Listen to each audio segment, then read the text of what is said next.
Well, welcome back, everybody. This is Chris Salas, Associate Professor of Social Work here at El Paso Community College. Welcome back to another episode of Keeping It Social, a show that aims at bringing light and awareness to daily issues that affect not only El Paso, but our citizens here of El Paso of all ages. And that couldn't be any more important or more at the center of things in today's conversation. Today we're talking about music education and music and fine arts in our public schools. How far have we gone? What are some of the new trends? And what are some of the barriers, even stigma associated with music education in our public schools? Today's guests are Mr. Philip Barasa, our Director of Fine Arts for El Paso Independent School District, and Dr. Curtis Treadway, Associate Professor of Music at the University of Texas at El Paso, and also really emphasizes and teaches the music education classes at UTEP. So, gentlemen, welcome. Thank you. Thank you for having me. Excellent. So, before we even get into and dive into the meat and potatoes of our conversation, why don't you tell us a little bit about your experiences with music education? Maybe your experiences, what got you to where you are now, and talk a little bit about your own current position. So, Dr. Treadway, why don't we start with you? I grew up in Florida. I went to school in Florida. I was a former high school band director in Florida. Did graduate work, came out here to El Paso. And so my passion has always been the teaching side of music. And I think for me, if I hadn't been a music teacher, I would have been an English teacher or a math teacher or something. And so I really enjoy helping to train the next generation of teachers. And I'm very fortunate, sometimes at the really big universities, there's a music ed professor for the band people, and a music ed for the choir people, and a music ed professor for the orchestra people and stuff. And I get to do all of that. And I just really enjoy getting my fingers into all sorts of different areas. And sometimes, you know, when kids get a job, they don't always land in the slot that they thought they would land in. So that helps also. This is my 31st year at UTEP. So I've been here a while, and I've had the opportunity to see how things have changed in the schools over the last 3 decades. Right. Yeah, and I think it's important to note that not only have you been the professor for music education, but in prior years you've been the director of the marching band, director of the pep band, the UTEP symphonic band, and currently you are the director of the UTEP mariachi. Yeah, so I did the marching band for 17 years, the marching minors, and now I do mariachi, which is not part of my wheelhouse. It's been a learning experience for me. I'm very, very fortunate that my students have been very patient with me while I try to figure out how this genre works.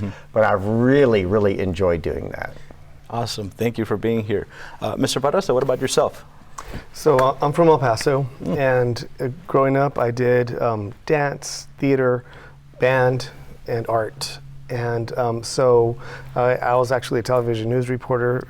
Graduated from Boston University, no kidding. Wow. Communications, and then you know, weird circumstances brought me to teaching theater and dance.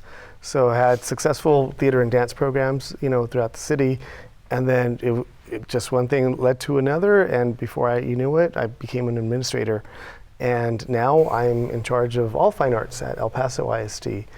And you know, we keep growing, we keep on moving the wheel forward for all fine arts, and my mission is to live, breathe fine arts, and also advocate for it, because it's so important that we not take fine arts for granted. Definitely. Wow, that's great. I mean, I think, do you feel that as an administrator it's important to have had your experiences and really the entire spectrum of fine arts? Actually, yes. You know, from the teaching perspective to the administrative side, had I not had all those, and then act as a student as well, rather, then I wouldn't be able to do what I'm doing now. Definitely. So it's super important. Got you.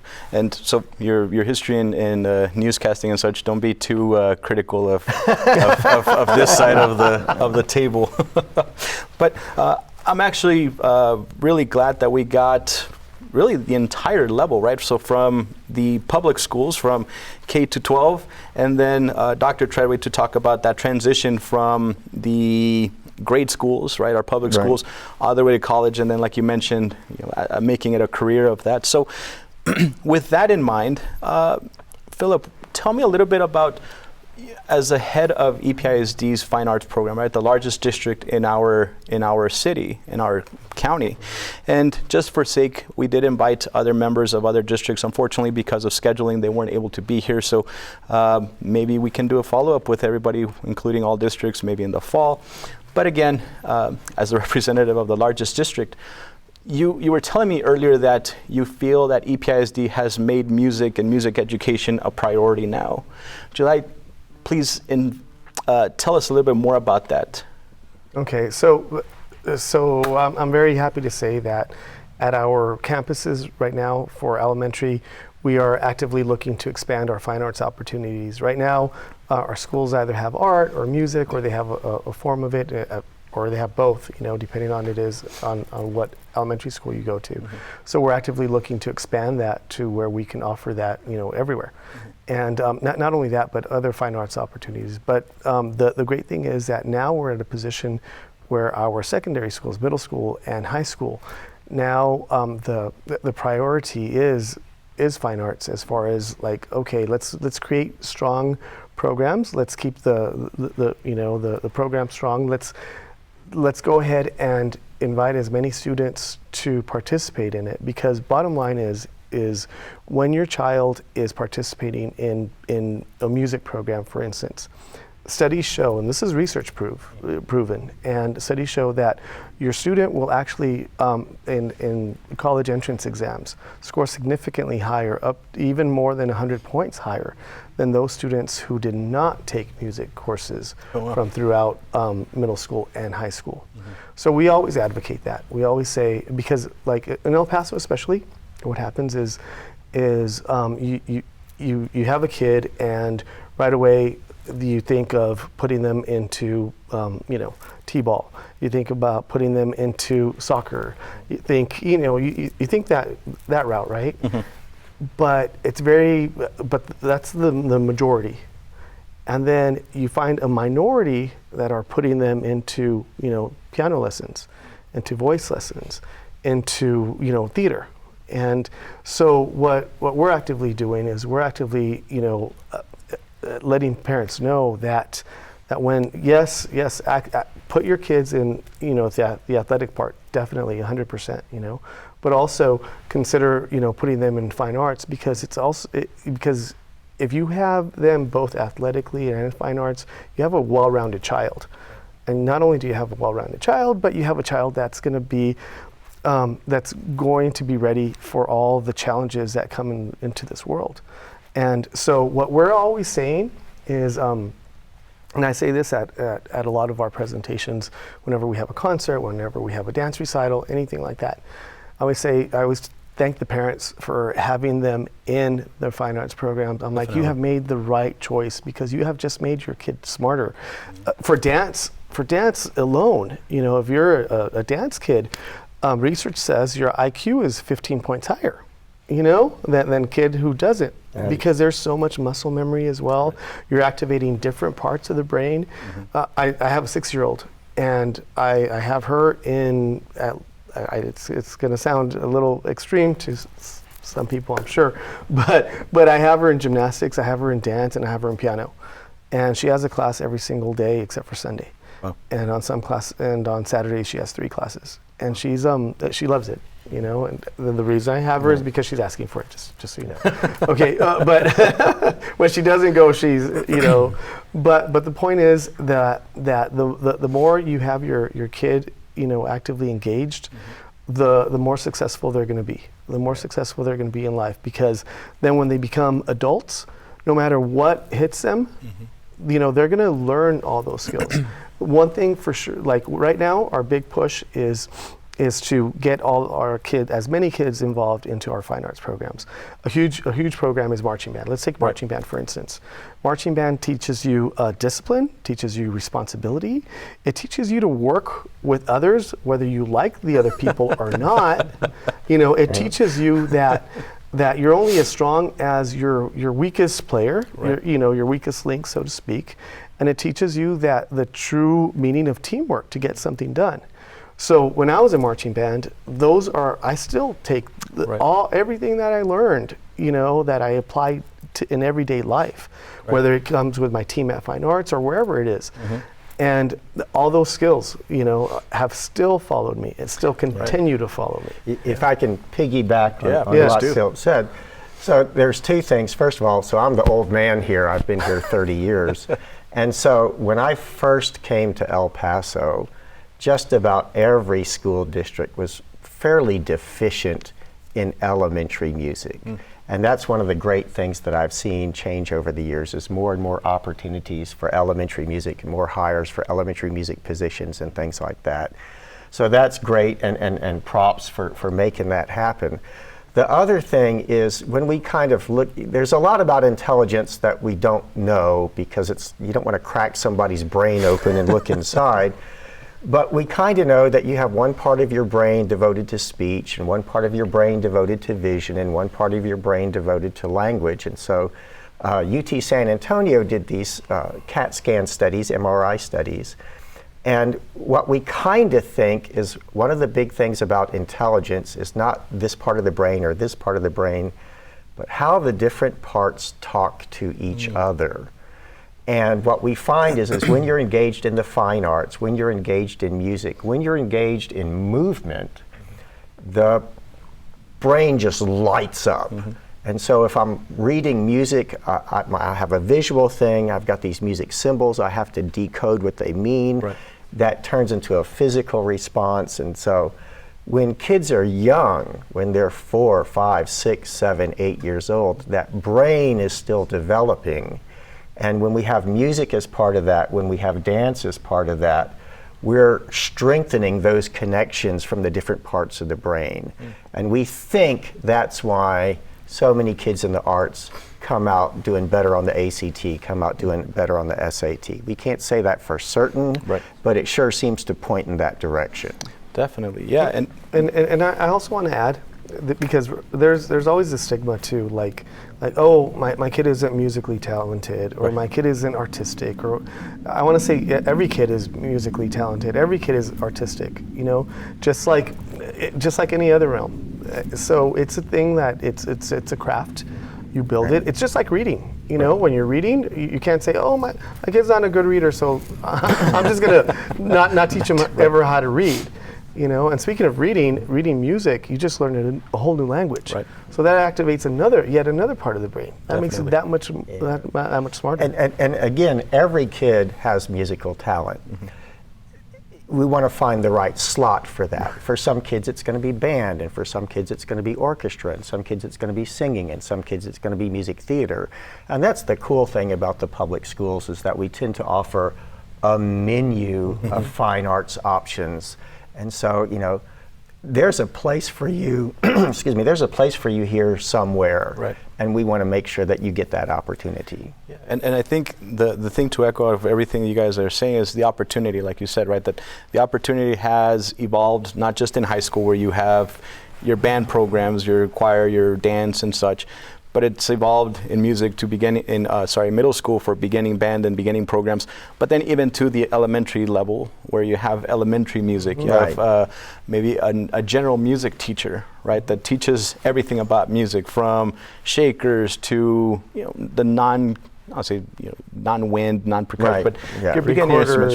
Exactly. So percussion. How, maybe this is Philip, you can start with this one, but what have the schools done to maybe dispel that stigma of I don't want to put my kid in music, or the arts, and putting them more in athletic or more academically rigorous activities, and instead of a music or a fine arts oriented program?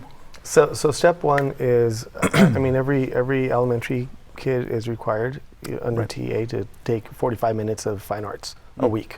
Okay, that's step one. So then the great thing is that at least you have that. So that state fine arts backing. Yes, at least once, every 45 minute block per week at least. Okay. A lot of, depending on the campus and depending on the individual teachers, a lot of individual teachers incorporate it you know, incorporate art into their lessons. Right. They incorporate music into their lessons. And so the kid just gets even more fine arts during that week. So that's step one that we're doing. And so that's another part of it, because we also want to emphasize that if a student does not have that outlet, you know, you can drill, you know, math for 3 hours, but after a certain amount of time, the student will shut down, even if you are trying to drill math, and you know, for 3 hours. Right. And everyone needs to learn math, yes, you know, and everyone needs to learn English and learn reading, of course, but you also need to have that creative outlet. And then not only that, but another thing that we also emphasize is when you do a deep dive into you know, some of the careers that we tend to think in general terms that they're higher paying, like lawyers and doctors and such like that. So when you're looking at the people who are getting accepted into those programs, the majority of them, or a large group of them at least, have a strong fine arts background. It is no coincidence. A lot of people kind of think that the whole goal of education is to come out with an occupation, that school is all about getting a job and doing work. We know, not just in El Paso, but nationwide, over half of all college graduates wind up in a field they did not major in. Right. And so we want to prepare kids for anything. And so some kids, people might go like, well, why are you doing music, or why are you doing this? You know, this is not a career move. Well, it may not be a career move, but there are certainly a lot of skills that transfer into any career. You know, the discipline of that, or working with others. But the other thing is, we don't always know how it's going to play out. Like we said, who knows what they're going to major in. I need somebody in my society to build that new bridge on I-10. And so I teach geometry and calculus to a lot of kids, because I don't know which one's going to be the guy who does it. Right. And the other thing is even if it's not a career, in many of our professional you know, the El Paso Symphony Orchestra, some of those people are full-time musicians. And some of those people majored in music, but their day job is something else. But as a society, if we want to have high quality arts, we want to make sure that we have the opportunity to get there, even if it's not necessarily leading to a big fat paycheck. Right. Yeah. I recall, in full disclosure, Dr. Treadway was my band director at UTEP. Back a couple years back, we won't say how many years back, but okay. I had the opportunity and the pleasure of serving as drum major for your marching band. I'm a product of EPISD, having gone from Hillside Elementary to Ross Middle School, and then graduating from Burgess High School. Right, so I've gone through the public system and then to higher education. But you know, you mentioned something regarding opportunity, and before we move into that, you talked about the opportunities that are being given to children in elementary schools, middle schools. On your end, teaching the future teachers, right? Yes, they will decide whether they want to be high school band directors, high school teachers of whatever subject, middle school, or even general music in elementary. What are you doing on your end as a music education professor to prepare the students to deal with some of those issues of what does my kid have to take music, and to maybe even promote the music program at their schools like EPISD, SISD, YISD? There's two answers to that. And so one is, like we said, we know that music helps you do better on certain exams. We know that kids who are involved in music tend to have more successful lives and things like that. So music is a great tool in society, but we also want to do music just for music's sake. That I want you to be in the choir not to boost your test scores. That's cool, but I want you to be in the choir because I think you're going to like being in the choir. And I think that music, I'm getting deep and philosophical here, music or the arts in general, they make you a better person. They make you a better person in seeing the world in different ways. They make you a better person in your emotional state, your empathy, your ability to feel what other people are communicating, ways that we communicate beyond words. And so it's like, you know, we don't join the Boy Scouts to be a professional Boy Scout. Right. You join the Boy Scouts to be a better person. And I think the fine arts also helps you to be a better person. I could go real deep into that. I won't do that today. Let me add to that. So kids, when you see kids nowadays and you see them, you know, at a restaurant, for instance, you see a lot of them stuck to their tablet or stuck to their phone. You see teenagers like this, right? And you know, you say, hello, hi, good morning. You know, you're lucky to get a grunt or whatever, right? So the fine arts, by incorporating fine arts, if you have your kid in a choir program, if you have your kid in a band program, theater, you know, what you're doing is the kid has to perform. The kid has to speak. The kid has to get up there and has to, you know, have those skills, develop those skills. And when you're looking into, okay, how do I prepare my child, you know, for this world? That's how you prepare your child for this world, by having them in those fine arts programs, because they're going to have to come off of that tablet. They're going to have to come off of that phone because they're going to have to perform, you know, or they're going to have to create. And when you're looking at when like the biggest companies, you know, that are hiring, whether it be engineering companies or whether it be like Google or anything like that, especially with all the technology that's already out there, all the AI that's already out there, they're saying, I'm not necessarily looking for somebody who has, you know, these skills. I'm looking for, because I already have the technology for that. Right. I'm looking for somebody who has the skills to problem solve, to create, to be creative, and who have those skills to be able to work with other people and to be able to demonstrate and to be able to show. And that's what fine arts teaches you. Fine arts teaches you how to express yourself, you know? And so whenever parents ask me, like, hey, you know, why should my kid be in fine arts? These are a lot of the reasons that I tell them. In the early days of computers, going back into the 1960s, you couldn't hire computer science majors because that major didn't exist yet. Right. And so IBM and Burroughs and some of these people, they were actively seeking out graduates in music to be computer programmers because they understood an abstract language. They understood the discipline it takes to go line 1, line 2, line 3 when writing code. And then kind of related to this, believe it or not, a lot of law schools have a very, you know, you kind of major in something else and then you go to law school. Right.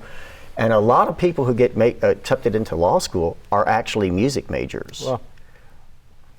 Interesting. And you know, both of you talk about the life skills that are taught through music, right, or through fine arts in general.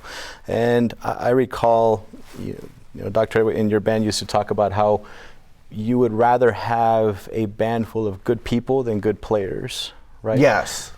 And talking about the demeanor of people, I can tell you, even as a professor, having worked as a therapist and such, and even now teaching this career path to students, half of the time I find myself going, well, when I was in band, right? And you could see this look of, what are you talking about? I'm like, just humor me, right? For example, you have, as a conductor, as you have X amount of people on your ensemble, right. Well, you have to convey what you want to 60, 300 people, right? So I might have to talk to this group this way, right? Kind of lay down the law. Guys, we got to do this. This group, like, hey, it sounded a little funky here. Can we play it again? Yeah, do you guys hear something? Right. You know what needs to be done, but you learn how to talk to different people. As I tell my students, as a social worker, you know, that's, how do I apply that? Well, my 8 o'clock patient is not going to be like my 9 o'clock patient. It's not going to be like my 10 o'clock patient. My group, I'm going to have, it's like an ensemble, right? You're going to have your tuba player, you're going to have your lead trumpet player, you're going to have your percussionist, people that are isolated and people that are like right on it. And so it's how to bring people together. But that's some of the skills that, like you mentioned, that you learn through music. And like you said, that half of the time people don't go into a music field or a music career, but then they apply them in whatever field they end up going to. And I want to say that, like, half the time they don't, and that's also because a lot of times they're not aware. Because when they think fine arts, they think, oh, you have to have a lot of money to be in it. You have to really invest. And you were asking earlier about like what El Paso ISD has done. So we do provide the instruments for for our students. We do provide the opportunities so that regardless of your socioeconomic scale, you can participate, and you can actively participate, successfully participate. And I go to a lot of our concerts and recitals, etc. Right, and when you see like your high school seniors, for instance, performing over there, whether it be choir, whether it be orchestra, whether it be band, immediately I think, and everyone in the audience thinks, all those kids on stage, they're going to be great. They're set. Whatever they do in life, they're going to be successful. And why? Because they're there performing. They've already received all those skills that no matter what life is going to throw at them, no matter what career path, they're going to be all right. And so that's when I see it in the parents' face, especially when it's their graduating senior and they do something special, for the seniors up on stage, and sometimes they bring up the parents, to give whatever. It's a great feeling because you're like, wow, and this is what it's all about. Right. And for both of us, we're not just preparing the next generation of performers or teachers, we're preparing the next audience. The El Paso Symphony doesn't mean a whole lot if the concert hall is empty. Right. And in fact, it's kind of the other way around. The community, the audience, wants this musical experience or this fine arts experience, and then that's the reason why the El Paso Symphony exists, is to deliver that. And it's not just the traditional band, choir, and orchestra. It's who's going to buy the Taylor Swift tickets, and who's and some of it you get caught up in the cultural whatever. But there's a lot of stuff. Let's just pick on Taylor Swift. One, she's got to know how to sing. She's got to know how to present herself on stage. She's got set builders and sound engineers and all this other stuff. And it's an army of people in the fine arts that make that happen. And so, and some of those people, maybe they majored in music, maybe they didn't, but I'm sure they all came from a music background. Right. Yeah, definitely. And I think that kind of wraps everything up in a little bow, because it's not just the people that walk through the classrooms and end up being the performer, right? Ends up being the one that picks up the instrument and makes it a lifelong journey, or stops and does something else. That it's everyone in the background as well, right? Right. And speaking of which, El Paso ISD is one of the only districts, that has professional theater technicians, working for us. And so we have student technicians throughout the high schools that run the lighting, run the sounds at all of our auditoriums, and they're in training, because that's a huge skill. That's a very necessary skill. Right. One of my friends, she has a brother who's a professional costumer in Los Angeles. And I would have never thought, like, you can make a living just making clothes for... Yes, and I mean, if you think about it, how many shows are on TV or cable or streaming? Somebody's got to put all those actors into not just any old costume, a costume that's appropriate for that scene or whatever. And so a lot of times we kind of neglect what's going on behind the scenes. Definitely. Yeah, and something that we champion here at the college is that we will have our doctors, we'll have our engineers, but there's people, like you said, that will have to do other things behind that. We need our electricians, people that are firefighters, our law enforcement, people that will never reach a doctorate or a master's level, not because they can't, it's not required in every field. Right, but I still want the firefighter to buy a ticket to the concert. Exactly. But that goes into allowing that opportunity from early on, allowing them the opportunity for their children to see that and seeing, oh wow, maybe build that sense of community. And speaking of that opportunity, El Paso ISD has the longest running summer musical. We're going up on 39 years now. Wow. And so we're really proud of that. And so every summer, we have our musical, and behind the scenes, you have all the students from costuming Right. to hair and makeup to constructing these massive sets, and then and to adding all sorts of, the bells and whistles Right. to the sets. It's super complicated, and the kids really, really own it, and they learn it. Right. It's a great experience. So That's- it doesn't mean it's just for the performers who are playing the music, or the performers who are acting or singing or Right. dancing. It's also all the kids that are involved in this production through fine arts, Right. who are backstage and doing the sound and the lighting as well, and the all the construction and hair, makeup, costumes.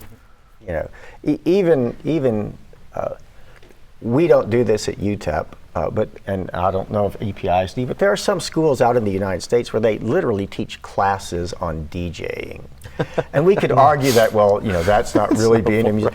But at the basic level, a good DJ has to read the rise and the fall of the audience, and kind of create tension and create release. And this is a time I want to get everybody pumped up, and this is the time where we're going to back off and relax. And those are the same principles that we do in any of the arts. Exactly.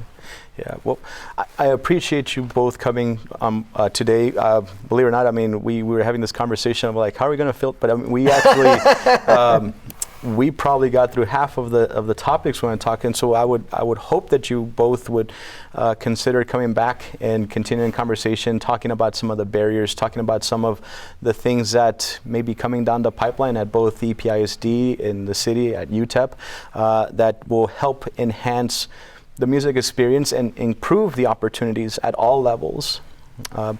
But until then, again, thank you all for allowing us into your home and into your streaming services. Make sure you look at any of the programming at EPCC TV by going to the EPCC TV channel. At the same time, if you're interested in any of the music opportunities that have been spoken about today, please feel free to visit the websites from EPISD's Music Department and Fine Arts, YISD, SISD. Again, unfortunately, representatives from both of those districts were not able to make it. Completely understand, everybody's very busy professionals. And as well from our local college and universities, from the EPCC Music Department, which has a lot of UTEP graduates, NMSU as well, and excuse me, UTEP as well.